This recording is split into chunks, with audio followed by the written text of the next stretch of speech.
అశోకుడు. బాబు చదివించాలమ్మా. ఏంటి supplementary fee కట్టావా? అవును మావా, నీకెలా తెలుసు? సాధారణంగా నన్ను పట్టుకునేదే సప్లిమెంటరీ టైమ్స్ లో కదరా నువ్వు.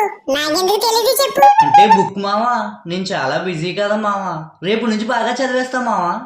పెళ్ళయ్యాక నీ పిల్లలకి చెప్పుకోరు ఈ మాటలు, నాకు కాదు. అదేంటి బుక్ మావా, నేను బాగానే చదువుతానుగా.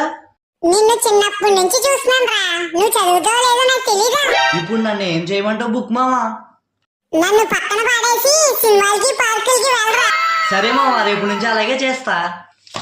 మొఖం పగిలిపోతే ఎటగాడలాడితే నాతోని. మీ అమ్మా నాన్న ఇంత కష్టపడి చదివిస్తుంటే నువ్వు పార్టీకి సినిమాలకి వెళ్తానంటావారా? చదువుకుంటే బాగుపడతావు, లేదంటే అడుక్కు తినిపోతావరా ఎదవా. ఈ వీడియో చూస్తున్న మీకు కూడా చెప్తున్నా, సమ్మర్ హాలిడేస్ అయిపోయాయి కదా, స్కూల్స్ కాలేజీలు ఓపెన్ అయిపోయాయి, వెళ్ళి బాగా చదువుకోండి. All the best. అయిపోయి.